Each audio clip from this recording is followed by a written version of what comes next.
Kita lakukan briefing di sana, terus sudah siap semua, kira kita menuju ke lokasi penelusuran.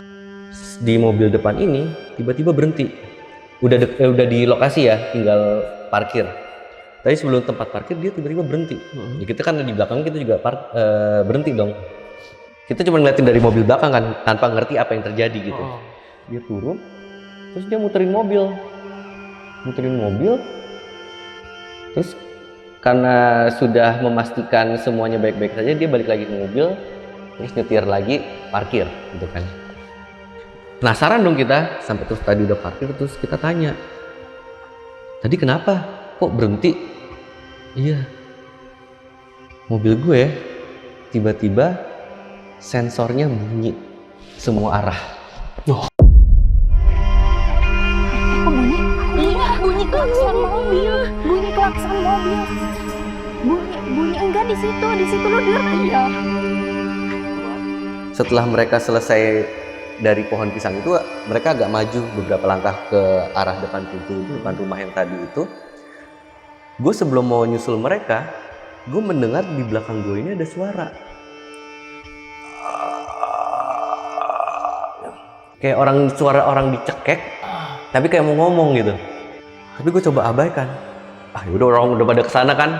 Akhirnya gue susulin mereka. Dilakukanlah mediumisasi itu. Si makhluk yang ada di pohon pisang itu, si pocong dimasukin ke dalam tubuh mediatornya. Ini yang menurut gue, kok bisa sih? Jadi awal si makhluk itu masuk ke dalam tubuh mediatornya, dia begini.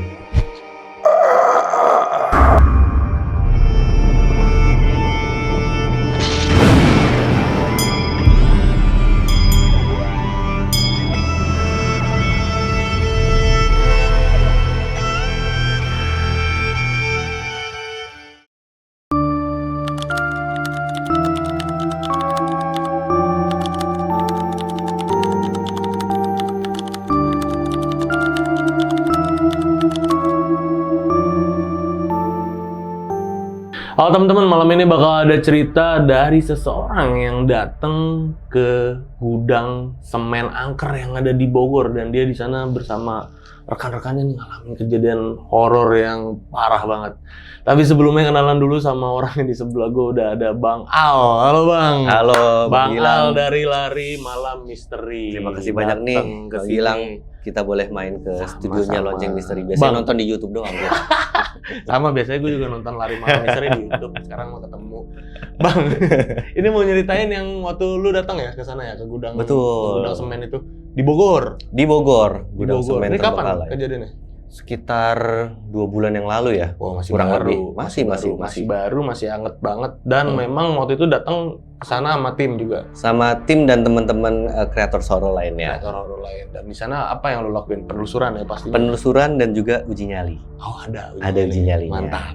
Dan gimana nih Bang, gudang ini, kita ngomongin gudang semennya ini, kenapa lo bisa datang ke sana? Kenapa lo bisa milih tempat itu? Apa yang buat lo tertarik sama yang lain buat datang ke situ apa? Jadi kenapa akhirnya kita memilih gudang semen terbengkalai ini? Adalah tadinya kan beberapa list lokasi untuk penelusuran. Nah, tapi ada sesuatu yang menurut kita menarik untuk coba kita buktikan. Karena di gudang semen terbengkalai ini, konon katanya ada mobil terbengkalai yang bahkan tidak bisa dipindahkan menggunakan alat berat. Oh, ada ininya. Ada mitos itu gitu. Jadi kan kita penasaran ya, apakah ada gitu hal seperti itu. Ya, akhirnya kita memilih si gudang semen terbengkalai ini untuk melakukan penelusuran, uji nyali, dan juga untuk membuktikan mitos tersebut. Karena mau ngebuktiin ya. Dan memang ada mobilnya waktu datang? Ada. Oh, ada mobilnya, betul-betul ada. Anjay. Jadi di mana? Di dalam halamannya apa di mana? Jadi gudang semennya ini tuh luas banget, dan si mobil itu ada di tengah-tengah bangunan kosong itu. Bisa di tengah-tengah bangunan? Bisa dibangun di tengah-tengah bangunan itu. Dan ada ceritanya nanti pastinya? Ada ceritanya. Nah, mantap. Oh iya juga nih, nanti kan kalau video ini tayang, berarti insya Allah ada video penelusuran gua bareng Lari Malam Misteri sama yang lainnya juga ya. Rencana di Garut kalau jadi, dan kalau nggak jadi. Harus jadi. Nanti bisa, pokoknya dari sini habis selesai nonton video ini bisa mampir ke Lari Malam Misteri buat nonton video penelusuran gue bareng Bang Al dan yang lainnya. Oke, Bang, ini balik ke gudang yang di Bogor ini, nanti diceritain detailnya gimana ya Bang. Siap. Ya. Pokoknya buat sahabat lonceng yang penasaran sama ceritanya Bang Al ini, nonton video ini dari awal sampai habis, jangan ada di skip-skip. Dan buat kalian yang belum subscribe Lonceng Misteri, buruan langsung subscribe Lonceng Misteri biar Lonceng Misteri makin berkembang. Oke? Amin. Dan Bang Al, ini langsung kita mulai ya ceritanya. Siap.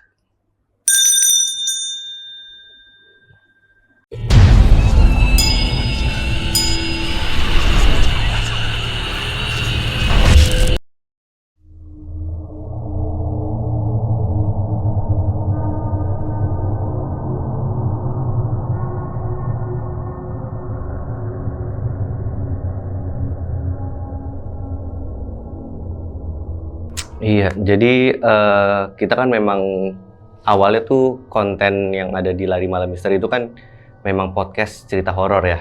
Jadi mengundang narsum untuk bercerita horor pengalaman yang dialamin secara langsung gitu. Kurang lebih sama lah kayak Lonceng Misteri. Nah, sampai suatu saat Lari Malam Misteri ini collab sama Misteri Tapal Batas. Ya, tahu. Gitu, kreator horor juga lah gitu kan. Nah, ternyata setelah collab tersebut akhirnya banyak Sobat Sobit, itu panggilan untuk penonton dari Misteri Tapal Batas request collab dong lagi Misteri Tapal Batas sama Lari Malam Misteri melakukan penelusuran, karena Misteri Tapal Batas ini juga punya konten penelusuran gitu kan. Mungkin gue agak flashback di awal lagi, gue sama Angga, partner gue di Lari Malam Misteri itu sebetulnya di awal sepakat konten kita podcast aja ya, jangan penelusuran. Karena takutnya kalau penelusuran pulangnya bawa oleh-oleh, ya kan? Bawa ada yang nempel gitu. Karena kan kita juga udah punya istri, Bang Angga juga udah punya anak gitu. Takutnya bawa oleh-oleh gitu.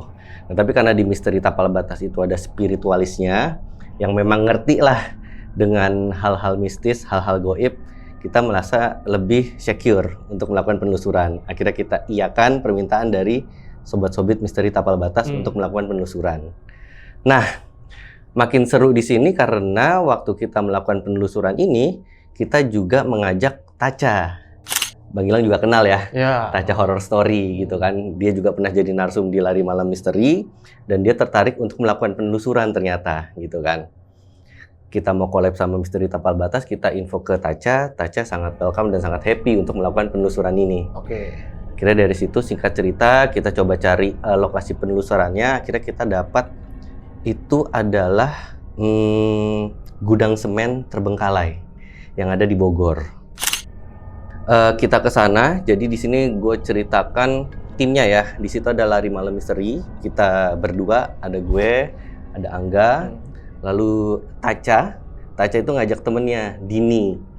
Nah, selain itu ada tim Misteri Tapal Batas. Nah, Misteri Tapal Batas ini kalau melakukan konten penelusuran, mereka nama programnya jadi Jejak Tapal Batas.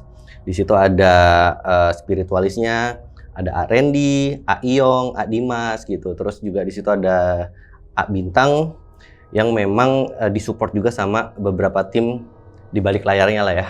Ya, bagian kameramennya dan lain-lain gitu. Kita start persiapan itu dari maghrib. Jujur waktu dari awal datang ke sana itu sebetulnya sebelum maghrib ya. Jadi vibes-nya tuh masih ada terang-terangnya dikit lah gitu kan. Langit belum gelap total. Itu vibes-nya juga udah serem menurut gue ya. Sebagai gudang semen terbengkalai yang memang sudah tidak aktif, datang ke situ masih terang, itu serem, menurut gue serem gitu. Semakin lama semakin gelap dan memang tidak ada penerangan satupun di sana gitu. Semakin malam ternyata vibes-nya tuh makin mengerikan. Karena memang si gudang semen ini secara ukuran cukup luas, kita sepakat untuk membagi dua tim untuk melakukan penelusuran. Sisi kiri sama sisi kanan, kita sebutnya gitu aja ya. Sisi kiri itu ada Taca dan Dini, sisi kanan ada gue sama Angga dari Lari Malam Misteri. Gitu. Jadi apa yang kita lakukan?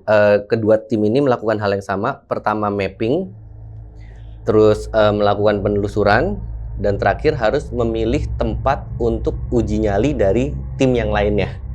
Jadi Taca dan Dini memilihkan tempat untuk uji nyali Lari Malam Misteri, di sisi kiri. Begitu juga gue sama Angga melakukan mapping, penelusuran, dan memilih titik untuk Taca dan Dini melakukan uji nyali di sisi kanan gitu. Gua mulai cerita dari Dini dulu dan Taca di sisi sebelah kiri.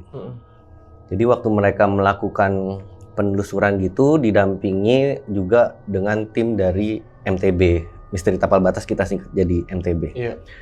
Mereka melakukan penelusuran di sana. Gue sambil cerita juga, si Angga dari Lari Malam Misteri itu bikin konten kayak dokumenter. Jadi dia sambil bawa kamera juga untuk mendokumentasikan apapun yang terjadi saat kita penelusuran. Jadi gue nunggu di depan mereka penelusuran ke sisi kiri, Angga nyusulin ke sana. Nggak lama tiba-tiba Angga lari-lari keluar. Kesurupan gitu. Siapa? Jadi ketika mereka melakukan penelusuran di sisi kiri, Dini, temen yang dibawa Taca, itu kesurupan. Oke. Ada 2 kali dia mau kesurupan si Dini. Yang awal itu sosoknya nggak sampai berhasil masuk. Jadi kayak setengah mau masuk gitu, tapi si Dini berhasil kayak mempertahankan diri sehingga nggak jadi masuk makhluknya gitu kan. Nah yang kedua ini, betul-betul di tengah-tengah penelusuran, tiba-tiba Dini tertunduk seperti ini. Din. Nggak usah masuk. Jangan masuk, please, jangan masuk. Untungnya ada spiritualis kan di sana. Si Dini tertunduk seperti itu dan dia tiba-tiba menunjuk ke suatu titik. Gitu. Sambil terus terakhir dia ngomong, jagain dia gitu. Ternyata itu adalah leluhur atau penjaga dari Dini yang menitipkan pesan kepada spiritualisnya untuk menjaga si Dini gitu. Jadi kejadian yang unik lagi di sisi sebelah kiri adalah di dalam gudang tersebut itu ada mobil, gue nggak sebut merek lah ya, mobil sejuta umat lah, yang kalau misalnya disalib di tol ketemu lagi tuh mobil sejenis gitu. Panja. Saudaranya. Nah, ada mobil terbengkalai itu di situ. Jadi konon mitosnya adalah mobil itu nggak bisa dipindahin meskipun sudah menggunakan alat berat. Nah, waktu lagi melakukan penelusuran ke sisi itu, jadi kan ada Taca, ada Dini, ada tim dari MTB yang mendampingi kan. Dan juga Angga dari Lari Malam Misteri yang coba ngambil footage. Ini aneh tapi nyata. Taca, Dini lari secara bersamaan karena mereka mendengar mobil tersebut klaksonnya bunyi. Tin gitu. Kok bunyi? Bunyi klakson mobil. Bunyi enggak di situ lu denger kan? Iya. Itu betul-betul dari arah mobil, dan yang memvalidasi itu adalah Angga dari Lari Malam Misteri. Dia juga mendengar ada suara klakson mobil dan sangat meyakini sumber suaranya adalah dari mobil tersebut. Tapi tim MTB yang lain waktu itu belum ada spiritualisnya, jadi masih kameramennya, nggak ada yang mendengar suara klakson mobil itu gitu. Nah jadi kalau diceritakan ke spiritualisnya itu memang apa ya, frekuensi antara Taca, Dini, dan Angga yang lagi sama tuh di situ, makanya bisa mendengar suara tersebut, dan betul itu suara dari mobil yang terbengkalai itu gitu. Oke. Mobil terbengkalai ini udah lama di situ? Udah lama di situ, jadi secara bentuk pun udah nggak layak untuk pakai ya. Kapnya, bodinya itu udah pada penyok. Kacanya juga udah kotor banget, banyak kotoran kelelawar. Nah tapi ternyata mitos untuk bahwa si mobil ini nggak bisa dipindahin itu terbantahkan. Karena dari spiritualis dan tim MTB berhasil membuktikan bisa kok mobil itu didorong dengan kekuatan manusia. Tapi katanya ada suatu alasan yang cukup sensitif lah kenapa sampai mobil itu terbengkalai di sana gitu. Kenapa mobil itu bisa ada di situ? Alasannya ada. Ada, tapi itu cukup sensitif dan tidak bisa diceritakan katanya. Tapi mitos mobil ini tidak bisa dipindahkan bahkan dengan alat berat itu tidak benar. Kemarin udah dipatahkan. Iya, didorong gitu. bisa ya. Padahal didorong sama manusia aja bisa gitu. Nah, Sebelum gue masuk ke sisi kanan, di mana gue sama Angga melakukan penelusuran, ini ada yang unik juga menurut gue.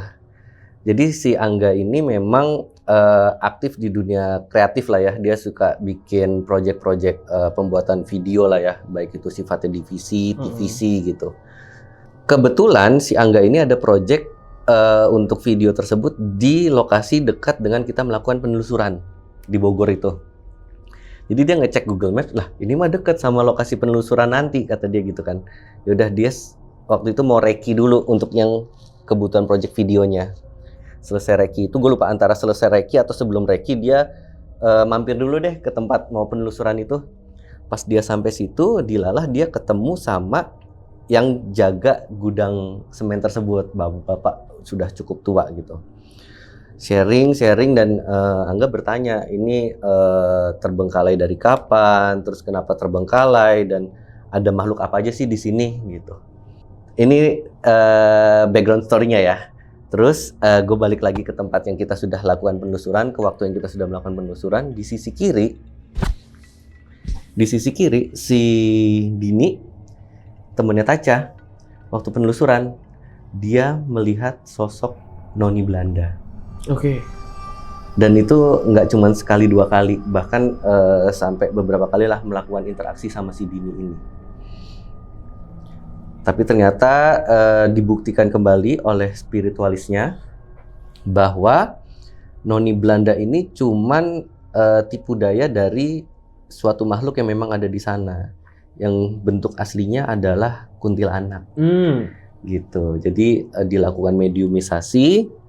Dan ya sudah di situ terbukti bahwa memang ada makhluk yang menyerupai Noni Belanda, tapi ternyata wujud aslinya adalah kuntilanak.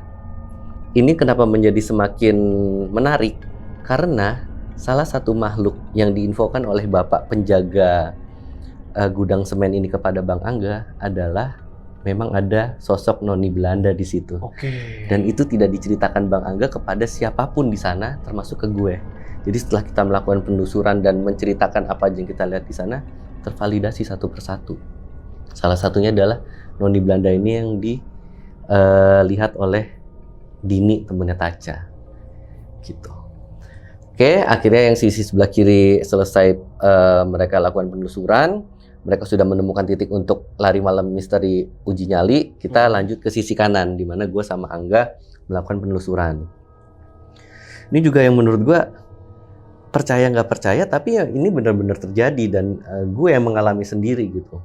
Jadi sebelum gue melakukan penelusuran ke sisi kanan sama si Angga, Randy, spiritualis dari MTB, menawarkan untuk membuat lebih peka dan juga sensitif terhadap hal-hal goib. Oke. Dan gue mengiyakan, karena gue juga penasaran gitu kan, mau merasakan hal-hal itu lagi, karena kan dulu gue pernah merasakan hal-hal itu, setelah ditutup akhirnya memang jadi tidak sensitif lagi, tidak sesensitif dulu, terus ditawarkan untuk dibuat lebih peka lagi kan. Dan gue waktu itu merasa tertantang dan kangen juga nih nggak merasakan hal-hal ini gitu kan. Akhirnya dibuka mata batin gue lagi, lalu kita melakukan penelusuran ke sisi kanan.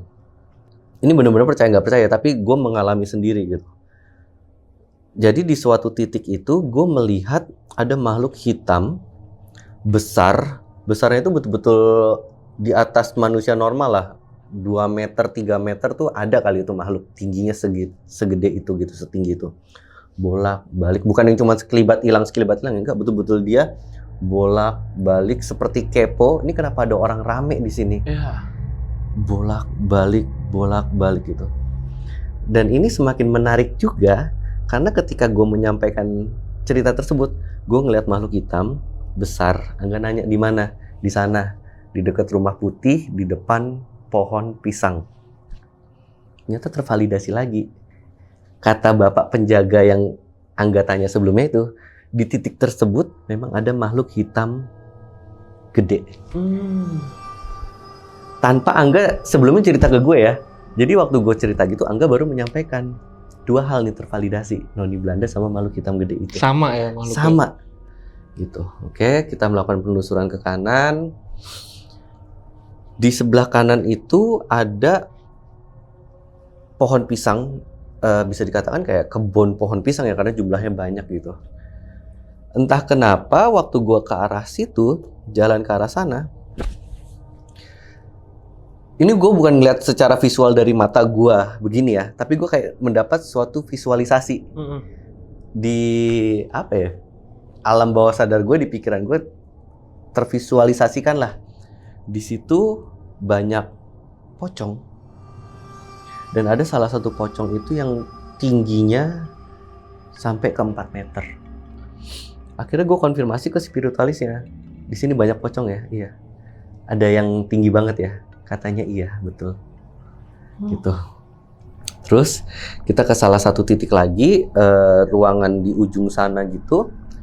Di sana ada makhluk yang menetap di sana. Bentuknya adalah perempuan, sudah berumur tapi tetap cantik. Setengah manusia, setengahnya ular. Balik lagi di situ, gue mendapatkan visualisasi. Gue nggak tahu ya ini apakah sugesti atau memang karena dibuka mata batinnya tadi. Tapi gue benar-benar tervisualisasikan. Gue menyampaikan, bajunya kuning ya, karena gue melihat seperti itu. Betul. Terus yang kedua, ini agak kurang tepat tapi cukup nyambung lah. Gue menyampaikan menggunakan mahkota ya. Ternyata enggak. Jadi dia tuh kayak semacam menggunakan sesuatu memang di kepalanya, tapi itu bukan mahkota ternyata. Jadi tapi ada sesuatu memang di kepalanya gitu. Dan itu tervalidasi lagi dari spiritualisnya di sana. Jadi ada wanita setengah manusia, setengah ular. Tapi memang tidak mengganggu untuk yang wanita setengah manusia setengah ular ini. Kita lanjut lagi melakukan penelusuran. Itu di samping gudang ada suatu bangunan, bisa dikatakan itu rumah, tapi fasilitasnya itu cukup apa ya, cukup keren, cukup bagus, karena ada suatu ruangan yang bisa dikatakan entertainment room mungkin ya. Dia jadi ada peredam suaranya di tembok, terus ada mini stage-nya gitu. Kalau kita lihat sih mungkin itu kayak semacam studio untuk karaoke atau mini bioskop gitu. Jadi memang secara fasilitas rumah tersebut bagus. Kamar mandinya juga ada bathtubnya, ada showernya. Kayaknya itu either memang rumah singgah owner atau memang bos di sana gitu. Iya. Gitu. Waktu kita penelusuran di rumah tersebut, gue sama Angga tuh ngerasain pusing. Pusing yang teramat sangat, mual yang teramat sangat. Bahkan gue beberapa kali kayak mau muntah gitu. Tapi nggak keluar apa-apa kayak gitu, tapi nggak keluar apa-apa. Oke, terus akhirnya gue lupa cerita. Jadi waktu di awal itu Taca, Dini, Atila, Angga ini melakukan penelusuran sendiri tanpa spiritualis. Setelah selesai melakukan penelusuran sendiri, baru kita melakukan mapping didampingi oleh spiritualis. Jadi kita bisa memvalidasi lah apa yang kita rasakan dan lihat di sana gitu. Begitupun yang terjadi di sana kan, akhirnya kita didampingi oleh spiritualis. Dan terjawab, ternyata memang bisa dikatakan pemimpin dari gudang semen terbengkalai itu menetapnya adalah di rumah yang itu. Jadi sehingga secara energi memang paling besar di sana. Itu yang kenapa gue sama Angga bisa sampai mual, sampai pusing sejadi-jadinya di sana. Ini bukan karena ada bau apa, bukan karena apa ya, gangguan-gangguan yang secara logis nggak bisa dijelasin sih, tapi memang betul-betul terasa pusing sepusing-pusingnya, mual semual-mualnya, tapi ketika mau muntah kita nggak keluar apa-apa gitu. Terus akhirnya kita konsul lah sama si spiritualisnya, gimana kalau kita melakukan atau memilih tempat uji nyali untuk Taca dan Dini itu di depan pohon pisang yang tadi gue bilang di depan situ kan. Dari spiritualis tapi menyarankan untuk sedikit di-adjust tempatnya itu, jangan terlalu di depan pohon pisang, tapi lebih ke depan dari rumah yang tadi itu, yang fasilitasnya mewah. Sebelum dilaksanakan uji nyali, di sana si spiritualisnya ini melakukan mediumisasi. Jadi bisa memasukkan makhluk ke dalam tubuh mediatornya gitu. Ini ada cerita yang unik lagi nih. Jadi spiritualis sama gua sama Angga mendekat ke pohon pisang, terus disampaikanlah di sini ada pocong, terus nanti akan dilakukan mediumisasi gitu kan. Ya udah. Setelah mereka selesai dari pohon pisang itu, mereka agak maju beberapa langkah ke arah depan pintu depan rumah yang tadi itu. Gue sebelum mau nyusul mereka, gue mendengar di belakang gue ini ada suara. Kayak suara orang dicekek, tapi kayak mau ngomong gitu. Gue sampai, ini gue halu nggak sih? Akhirnya gue nengok ke belakang. Gue lupa dia itu kerekam kamera atau enggak. Gue betul-betul nengok ke belakang, mereka tetap maju ke sana. Itu suara bener-bener gue denger. Gitu. Tapi gue coba abaikan. Yaudah orang udah pada kesana kan. Akhirnya gue susulin mereka. Dilakukanlah mediumisasi itu. Si makhluk yang ada di pohon pisang itu, si pocong dimasukin ke dalam tubuh mediatornya. Salah satu spiritualis juga dari MTB. Ini yang menurut gue, kok bisa sih? Jadi awal si makhluk itu masuk ke dalam tubuh mediatornya, dia begini. Oh sama anjir. Sama ya? Sama kayak yang gue denger. Oh, sorry.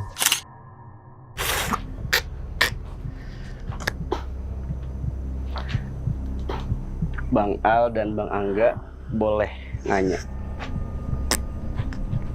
Tadi aku denger suara ini, Dengar ya? Iya. Sama kayak gue denger di pohon pisang tadi. Gue belum cerita bahwa gue denger suara gitu di belakang sana. Tapi ketika itu makhluk dimasukin ke tubuhnya itu, hal pertama yang dilakukan itu. Jadi memang ternyata pocong ini namanya Garda. Ada namanya Garda dan dia itu pocong memang yang mulutnya menganga. Dan suaranya persis kayak yang gue denger di belakang situ. Gue belum cerita ke siapa-siapa. Ini orang baru denger kan? Iya. Jadi gue baru denger, gue susulin mereka, dilakukan mediumisasi. Suaranya persis kayak yang gue denger di belakang itu. Ini percaya nggak percaya ya? Iya. Tapi ini yang terjadi waktu penelusuran itu. Jadi bisa sama persis gitu. Kok bisa ya? Bisa kayak gitu. Wah seru banget sih. Tapi itu memang seru banget sih. Penelusuran yang menurut gue pengalaman yang seru banget gitu. Oke. Akhirnya kita coba interview. Tapi karena memang posisinya dia nggak bisa bicara, gue nggak tahu deh si Aren ini melakukan apa. Akhirnya si Garda bisa mengucapkan beberapa kata, termasuk menyebutkan namanya. Tapi ketika kita menanyakan informasi lebih dalam, tiba-tiba si mediatornya ini terjatuh. Ternyata Garda atau si pocong yang ada di dalam tubuh mediator itu ditarik sama si penguasa dari dalam rumah untuk tidak memberikan informasi lebih kepada kita di situ. Oke. Ini kok seru banget gitu waktu itu menurut gue ya, karena yang terjadi di sana itu ya pengalaman baru lah buat gue bisa seperti itu gitu kan. Oke, lanjut lagi, akhirnya kita uji nyali. Gue uji nyali di sisi sebelah kiri yang posisinya dipilih sama Taca sama Dini. Taca sama Dini uji nyali di sisi kanan, di posisi yang gue sama Angga pilihin buat dia, di mana yang tadi ada pocong Garda di sana. Kita uji nyali sama-sama. Oke. Gua sama Angga ini mendapatkan challenge untuk membakar dupa di tempat uji nyali. Karena kan memang dipercaya ketika kita bakar dupa bisa memanggil makhluk-makhluk itu gitu kan.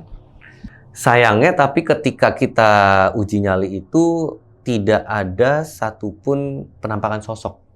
Tapi memang ada beberapa kejadian yang kita alami. Apa tuh, Bang? Jadi kita kan memang di dalam gudang semen yang cukup luas.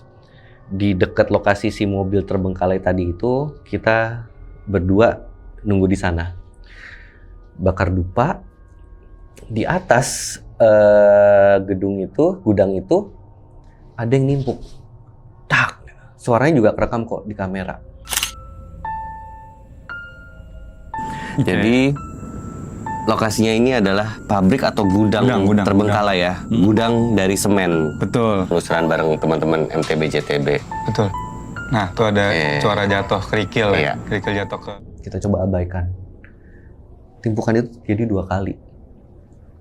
Tapi kalau mau dilogikakan ya sebetulnya bisa aja ya. Itu mungkin kelelawar bawa batu menjatuhkannya ke sana gitu. Tapi memang itu kayak sesuatu yang ya cukup menarik sih terjadi selama uji nyali, dan Satu lagi yang menurut gue menarik tapi sayangnya nggak kerekam sama kamera itu suara yang teramat berisik seperti ada kegiatan di belakang kita.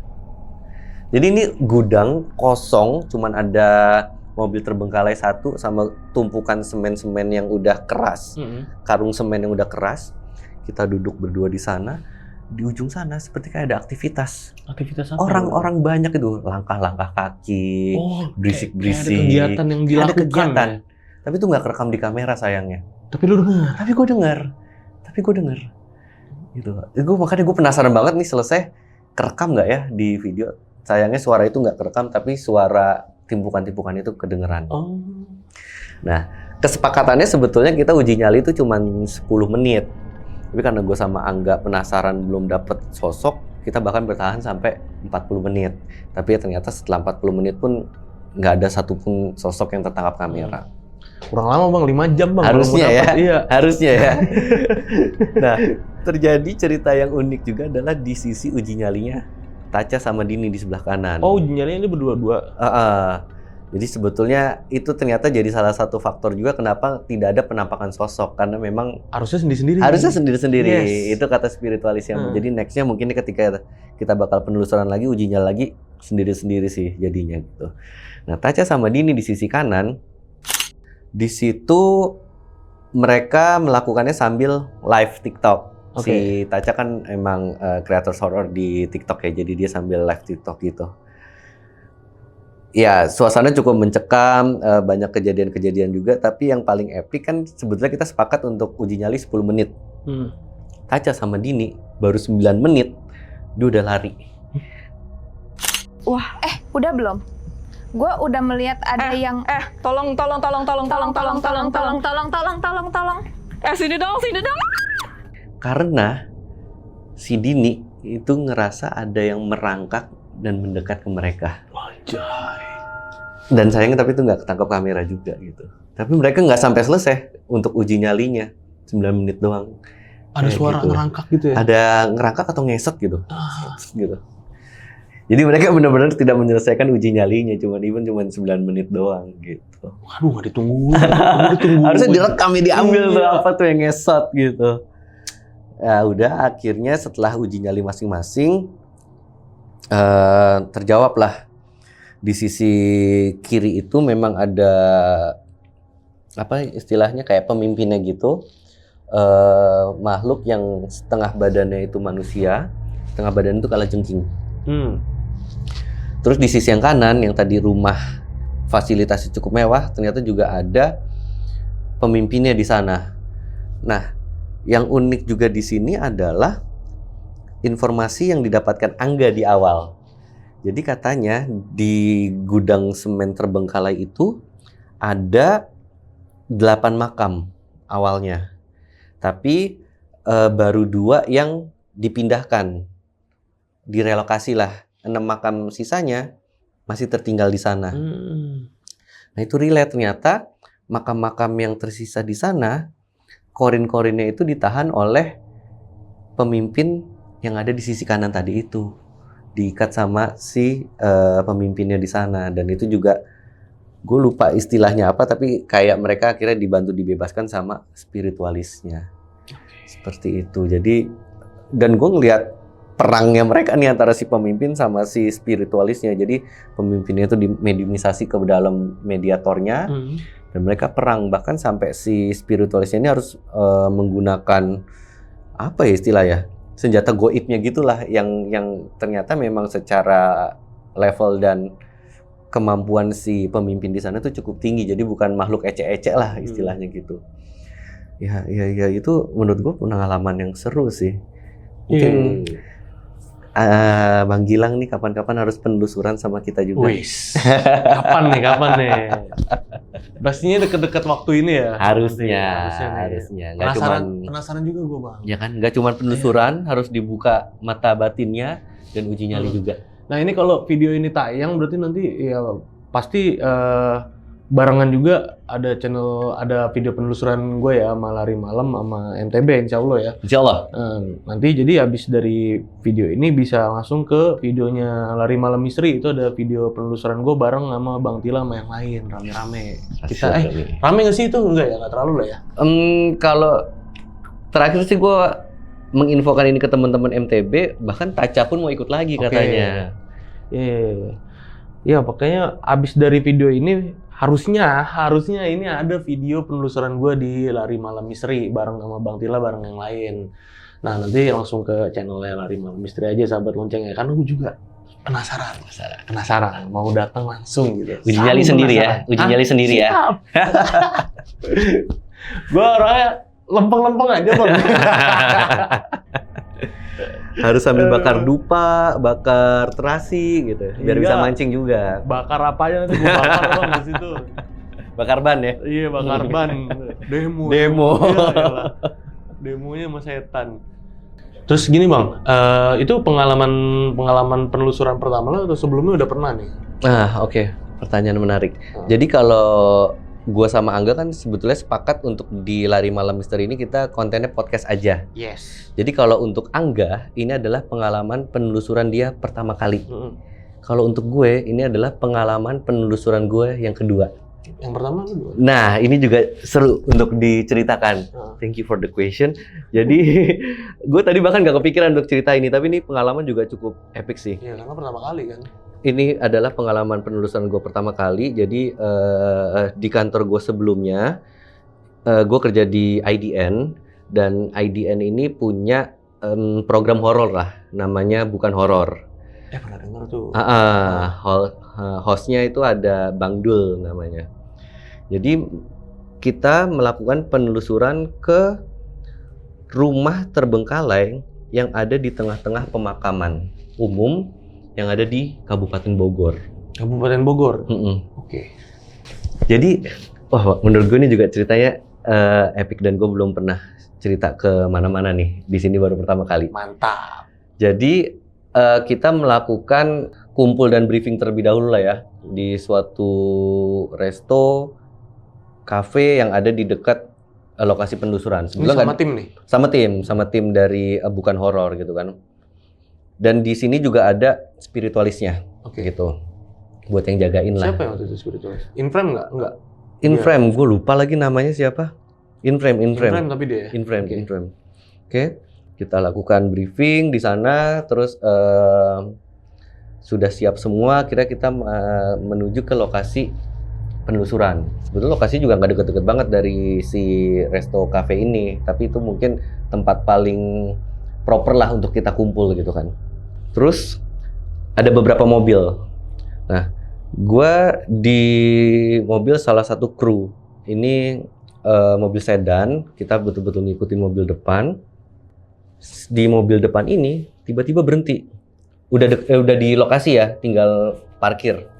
Tapi sebelum tempat parkir dia tiba-tiba berhenti. Ya, kita kan di belakangnya kita juga berhenti dong. Ini kondisinya hujan. Hujan yang nggak terlalu deras lah, tapi juga nggak gerimis kecil. Ya sedang lah gitu. Yang nyetir itu turun dari mobil yang tadi di mobil depan. Turun, kita cuma ngeliatin dari mobil belakang kan, tanpa ngerti apa yang terjadi gitu. Dia turun, terus dia muterin mobil. Terus karena sudah memastikan semuanya baik-baik saja, dia balik lagi ke mobil, terus nyetir lagi, parkir gitu kan. Penasaran dong kita, sampai terus tadi udah parkir, terus kita tanya, tadi kenapa? Kok berhenti? Iya, mobil gue tiba-tiba sensornya bunyi semua arah. Jadi mobil kan ada kan yang memang kalau ada sesuatu yang mendekat ke mobilnya itu sensornya bunyi. Iya benar. Dan ini semua arah mobil itu sensornya bunyi. Gila. Makanya dia sampai ngecek apaan gitu sekitar. Nggak ada apa-apa ternyata. Tuh makanya baru datang aja udah kejadian kayak gitu. Udah, terus kita parkir. Masih dilanjut nih penelusurannya. Kita jalan ngelewatin pemakamannya sampai nemuin akhirnya si rumah di tengah pemakaman itu.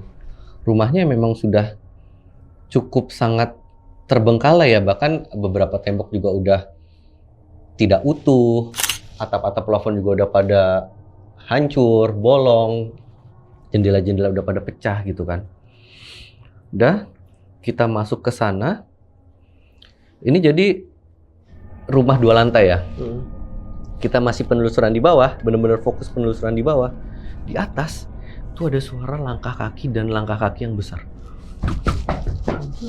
Semuanya denger, bener-bener semuanya denger dan spontan kayak nengok. Iya dong, pasti. Iya, semua denger. Jadi bukan satu orang halu doang gitu, enggak, tapi semuanya denger. Siapa itu gitu kan? Enggak, masih pada di bawah semua. Gue lupa deh itu kerekam di kamera atau enggak, tapi yang pasti ketika kita kayak noleh ke satu titik yang sama, si langkah kaki itu terdengar, itu terekam. Tapi gue lupa si langkah kakinya terekam atau enggak. Itu betul-betul kejadian gitu. Ya udah, terus lantai 1 selesai kita telusuri, kita lanjut ke lantai 2. Gue baru naik tangga. Tadi kan mungkin gue udah cerita ke lu ya di off cam-nya bahwa memang waktu gue kecil punya pengalaman suka melihat hal-hal mistis, hal-hal goib, sampai akhirnya gue ditutup kan. Tapi kata yang nutup ini nggak bisa ditutup, cuman bisa dikurangin karena keturunan.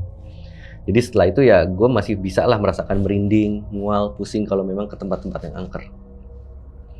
Mungkin ya agak relate nih sama cerita gue yang tadi.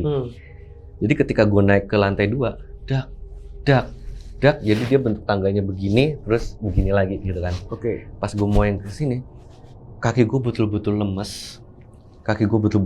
Gue nggak bisa berdiri, gue mual banget, gue pusing banget, yang tiba-tiba gitu ya.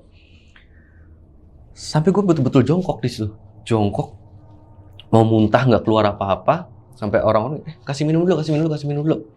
Gue betul-betul kayak keleyengan, kayak nggak bisa berdiri, kayak orang apa ya? Susah dijelasin sih, betul-betul pusingnya gue sampai ngerasa kaki gue lemes banget, gue nggak bisa berdiri gitu. Gue sampai butuh minta waktu dulu, gue dikasih minum, gue minum gitu, sampai akhirnya cukup membaik walaupun nggak yang pusingnya hilang total gitu nggak, tapi akhirnya berkurang sampai akhirnya gue bisa lebih stabil lah.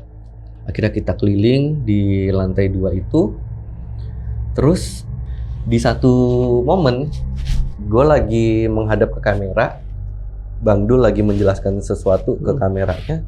Di sebelah kanannya Bang Dul itu, di ekor mata gue ngeliat ada siluet pocong. Kebetulan awal ekor mata. Gue nengok dong, masih ada. Tapi gue kedip, dia hilang. Oke. Terus ada momen kru yang lain juga sampai kayak mual, mau muntah-muntah. Gue nggak tahu, berasa di situ memang vibes-nya, energinya tuh kuat dan negatif banget. Gitu. Dah, akhirnya gue memutuskan untuk uji nyali. Dan gue uji nyalinya sendiri di sana. Sendiri itu di situ. Sendiri. Jadi kondisinya hujan ya nih ya, yang kayak tadi gue ceritain di awal. Jadi uji nyalinya itu adalah di bangunan, apa istilahnya? Gazebo ya, gazebo terpisah gitu dari rumah utamanya. Jadi di bagian luar rumah gitu ada gazebo gitu. Nanti uji nyalinya di sana gitu kan. Oh ya udah, sebelum ditinggal tim, gue mau ngeliat dulu dong kayak gimana sih. Gue jalan ke sana, gue ditimpuk buah. Ada yang nimpuk.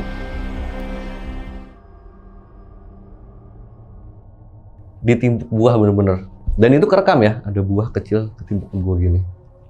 Jadi bener-bener ditimpuk ya, bukan kejatuh. Karena itu kan di bangunan, jadi nggak ada pohon apa pun di atasnya. Jadi itu gue ditimpuk buah. Ya dari samping udah ya. Tak gitu. Oke. Yaudah akhirnya gue terus tetap memutuskan untuk uji nyali di sana. Nah, uji nyali di situ gangguannya lebih intens dari yang gue uji nyali berdua, Angga di gudang semen. Karena gue sendiri, tuh betul-betul, jadi karena memang bangunannya terbengkalai di tengah pemakaman, jadi secara apa ya, tumbuhan-tumbuhan di sekitarnya pun juga tumbuh dengan liar gitu. Paham kan, di sekitar gazebo-nya tadi itu. Beberapa kali gue ngerasa itu ada yang berlari dari tumbuhan-tumbuhan semak-semak itu mendekat ke gue. Gue cuma takut anjing atau hewan liar apapun itu kan. Tapi pas udah mau deket nggak ada apa-apa. Tapi itu paham nggak sih, kayak tumbuhan kayak ada sesuatu yang lari di dekatnya kan, bunyi kan. Tapi pas udah mau deket nggak ada apa-apa. Oke. Dan itu dari beberapa titik, bukan satu titik doang gitu. Kayak dari sini terus pindah ke sana gitu. Terus juga apa namanya? Karena ini posisi gazebo-nya di luar rumah. Ini rumah ada bagian atas, ada balkonnya. Di balkon itu setengah gue uji nyali, itu ada makhluk putih besar kayak ngeliatin gue terus dari atas. Tapi karena nggak ada kamera ke arah sana, gue juga nggak bisa nyari lagi nih apakah itu terekam atau enggak, karena memang nggak ada kamera ke arah sana. Tapi gue bukan sesuatu yang imajinasi atau halu ya, karena itu betul-betul hitungan menit gitu, dia ada di sana terus gitu, ngeliatin terus. Tapi setengah ke belakang si makhluk itu akhirnya udah hilang gitu. Itu betul-betul gue lihat di situ gitu. Nah, karena gue masih belum puas sama uji nyali yang pertama, karena gue nggak merasakan takut sebegitunya, akhirnya ditantang lagi untuk uji nyali kedua, yaitu di atas. Nah, tapi kali ini di atas uji nyalinya itu gue berdua sama salah satu tim namanya Theo, Mas Theo gitu. Mas Theo ini bisa dikatakan cukup penakut lah gitu. Jadi seru lah pokoknya kita uji nyali berdua. Nah, selama uji nyali ini gue lupa cerita. Kita sambil uji nyali, sambil penelusuran, sambil uji nyali itu kita live di aplikasinya IDN, ada namanya IDN Live gitu kan. Kita sambil live di situ. Banyak lah komen-komen, gue bahkan waktu uji nyali juga harus bacain komen-komen mereka kan. Ada suara, ada apa, ada bahkan yang beberapa penonton yang merasakan, melihat, mendengar, kitanya enggak gitu. Kayak ada di satu titik ada kepala di plafon gitu. Gue baca komennya, kita lihat-lihat kan nggak ada kayak gitu. Nah, waktu uji nyali berdua ini ada ya gangguan-gangguan kayak ngerasa merinding, suara-suara gitu terjadilah. Tapi ini momen yang menurut gue paling epic sih. Jadi waktu uji nyali kan kita duduk ya berdua gitu, kamera di ruangan yang tadi gue ngeliat pocong. Jendela udah nggak ada kacanya, jendela nggak ada kacanya, gue Mas Theo gitu. Ini terjadi di akhir uji nyali kita. Jadi gue ngerasa ada sesuatu yang lewat di belakang, gue betul-betul merinding banget, lewat di belakang, terus dia ke samping. Nah, pas di samping ini, gue ngelihat betul-betul putih-putih. Gue betul-betul ngeliat putih-putih. Nah, hitungan nggak sampai 1 detik pas gue ngeliat putih-putih itu di sampingnya Pak Theo, Mas Theo gini ke gue, Pak Atila gitu. Jadi dia ngerasa ada yang menyentuh dia dari sebelah kanan, tanpa gue bilang dulu.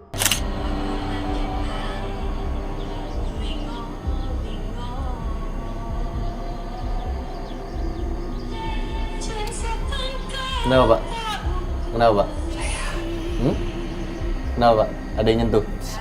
Nah, abis itu, gue betul-betul mual lagi betul-betul mau muntah, gue kayak hampir hilang kesadaran. Tapi momennya pas banget, tim sama spiritualisnya udah muncul di ruangan, terus spiritualisnya langsung nyamperin gue. Ini gue bener-bener merasakan, jadi gue nggak tahu spiritualisnya ngapain, tapi gue ngerasa ada sesuatu yang diambil dari pinggul, ditarik ke atas, terus gue kayak memuntahkan sesuatu. Jadi kenapa momennya bisa pas? Ketika kita uji nyali di tempat tim sama spiritualis nunggu, lumayan jauh tuh jaraknya. Jadi ada salah satu tim yang awalnya ngeliat, itu apaan tuh? Mereka ngeliat putih-putih, Pak. Ngeliat putih-putih yang katanya kayak melayang mendatangi arah uji nyali kita. Oh, dari mereka tuh itu iya. Anjir. Mereka ngeliat, Pak. Makanya terus akhirnya yang lain juga ngeliat. Makanya sebelum kita ngomong sesuatu ke mereka juga udah tahu, wah, kondisinya nggak baik nih, ada putih-putih karena mereka udah lari juga ke kita. Nah, itu si putih-putih tadi akhirnya ngelewat begini ke arah sana, mereka udah sampai, gue terusnya Pak Theo-nya kaget, guanya mau muntah-muntah, mereka udah datang. Jadi mereka melihat dulu, Pak, putih-putih itu, Pak. Oke, karena sesolid itu ya. Sesolid itu, ya? Pak, putih-putih, Pak, bener-bener gitu. Nah, itu akhirnya untungnya momennya pas, si spiritualisnya datang, si putih-putih itu mau masuk ke gue, Pak. Nah, kan gue kayak hampir hilang kesadaran, gue muntah-muntah, gue hampir hilang kesadaran, terus ditarik sama dia. Gue ngerasa bener-bener kayak ada yang keluar, walaupun gue nggak sampai muntah. Tapi untungnya waktunya pas, jadi gue nggak jadi kemasukan. Oke. Ini epic banget Pak. Thank you Pak lu nanyain Pak. Bener. Baru keingetan lo ya? Baru keingetan Pak. Terus apa yang katanya menurut warga kenapa rumah itu? Kenapa lo bisa datang ke situ? Kenapa lo milih lokasi itu? Kenapa? Pasti kan Oke, ada sebabnya, ada pemicunya gitu. Nah, kalau yang waktu uji nyali penelusuran sama MTB kan memang kita terlibat dalam pemilihan tempatnya ya.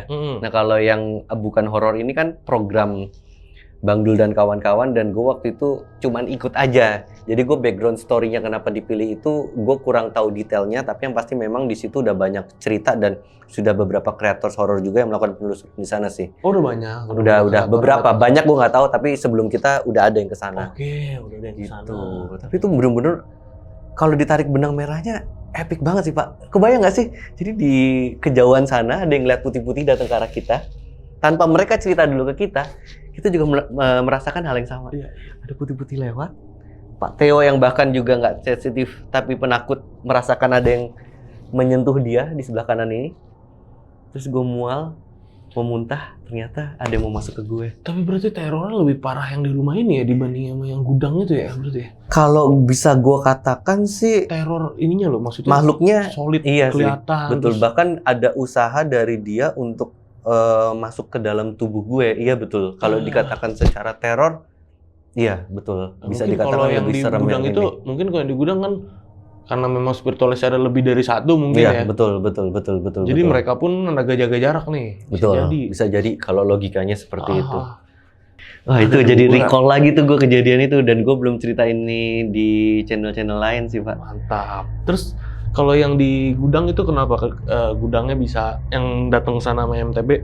Oh, oke. Kenapa gudangnya bisa terbengkalai? Terus Oke. kenapa bisa jadi dikatakan angker nih sama warga? Pasti kan ada cerita-cerita dari Iya. warga. Kalau itu mungkin jawabannya didapatkan Mas Angga ketika dia datang nggak sengaja karena deket sama lokasi project dia dan bertanya sama si penjaga gudangnya. Ternyata itu gudang memang sudah tidak aktif dari awal COVID tahun 2020. Oke. Tapi bukan karena COVID, tapi karena ada mismanagement di sana. Nah, gue nggak tahu nih mismanajemennya sedetail apa ya, tapi karena memang ada mungkin kesalahan strategi bisnis atau ada hal-hal yang terjadi di dalam bisnisnya aja sih. Bukan karena angker atau apa ya. Mungkin setelah akhirnya tidak aktif, terus kosong dan terbengkalai, akhirnya mulai jadi kosong. Makhluk-makhluk itu mungkin jadi lebih menampakkan diri di sana. Akhirnya banyak cerita di situ. Gitu. Dari 2020 kosong ya. Berarti 5 tahun. 5 tahun kosong. Iya Iyalah lumayan lah. 5 tahun kosong tuh. gitu. Yang di gudang kemarin lu datang itu berapa lama sih jaraknya kemarin dari yang lu datang sampai yang sekarang nih? Udah lama belum sih? 2 bulanan ya harusnya. 2 bulanan. 2 bulanan.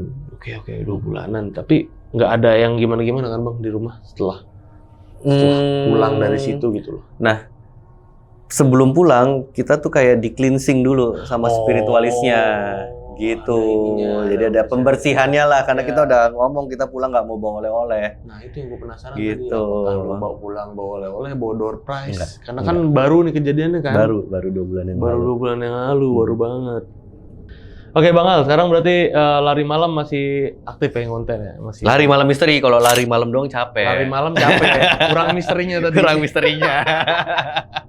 Iya ya, gue nyebutnya lari malam. Lari malam betul. misteri masih aktif konten ya? Masih aktif. Sekarang undang-undang narsum berarti? undang narsum buat bercerita horor ya, kurang lebih sama lah kayak Sama, lonceng Lonceng misteri. Berarti buat teman-teman nih yang sering nonton yang kurang asupan horor, biasanya teman-teman lonceng tuh teman-teman yang suka nonton horor tuh biasanya nggak cuma nonton satu channel. Betul. Karena mereka kayaknya kurang gitu, selalu haus akan rasa horor. Jadi Betul. mereka coba mampir ke channel-channel lain. Nah, kalau habis dari video ini, habis nonton video ini, jangan lupa main ke channelnya Lari Malam Misteri. Jangan lupa di-subscribe juga tuh, Lari Malam Misteri. Jangan lupa di-subscribe juga, dan pastinya ada video penelusuran gue bareng Lari Malam Misteri dan yang lainnya juga ya di sana. Pokoknya komen di sana, ramein, dan jangan lupa di-like juga videonya di sana, video Lari Malam Misteri yang sama gue. Dan ditonton juga video-video di Lari Malam Misteri karena banyak konten-konten horor lainnya, podcast-podcast horor lainnya yang menarik di sana. Ada Bang Fajar juga ya. Fajar RJL cerita di situ juga waktu itu. Tuh, ada siapa? Kemarin artis lupa. Apa sih? Oh, Mas Tora Sudiro. Ah, tuh, betul. Tora Sudiro aja pernah cerita di sana. Gila, gua aja kagak pernah kedatangan Tora Sudiro.